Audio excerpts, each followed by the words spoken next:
I have special message for you. 2 Thessalonians 1-3-5.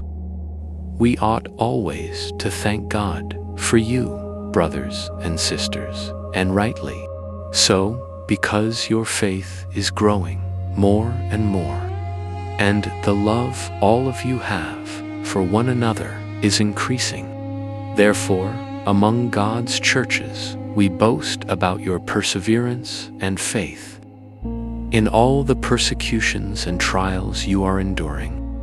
All this is evidence that God's judgment is right, and as a result, you will be counted worthy of the kingdom of God, for which you are suffering.